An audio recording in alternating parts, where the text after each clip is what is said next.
Hello student, आज हम लोग हिंदी में व्याकरण देखेंगे। तो व्याकरण क्या है, व्याकरण किसे कहते हैं, व्याकरण क्या है, व्याकरण की परिभाषा और उसके भेद को हम उदाहरण सहित आज हम लोग देखते हैं।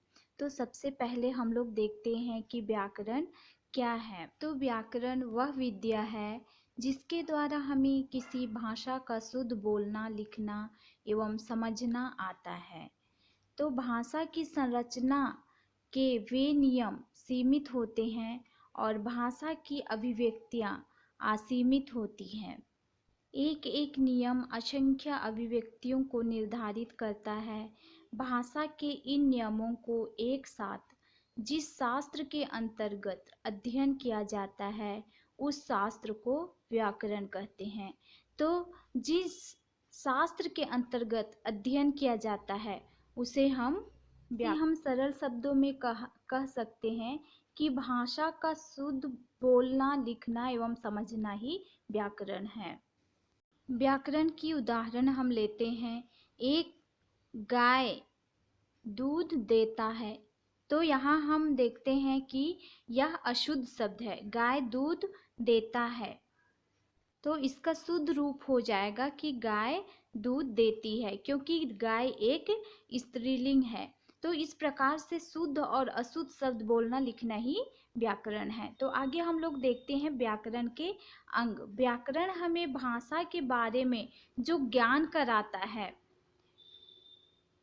उसके 3 अंग हैं: ध्वनि, शब्द और वाक्य। व्याकरण में इन तीनों का अध्ययन निम्नलिखित शीर्षकों के अंतर्गत किया जाता है। जैसे पहला है, व्याकरण के प्रथम अंग है ध्वनि विचार, दूसरा है पद विचार और तीसरा है वाक्य विचार।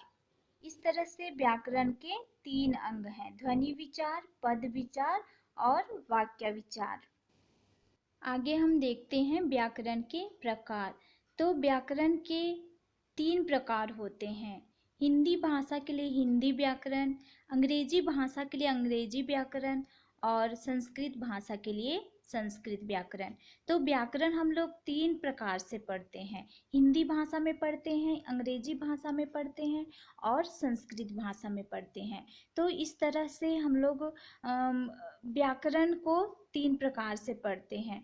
तो इस तरह से हम लोग जानते हैं कि व्याकरण का प्रयोग इन तीनों भाषाओं में ही सबसे ज़्यादा इम्पोर्टेंट और महत्वपूर्ण होता है, क्योंकि शब्द जब तक इसमें शुद्ध नहीं रहता है या अशुद्ध नहीं रहता है यह सही नहीं हो सकता है।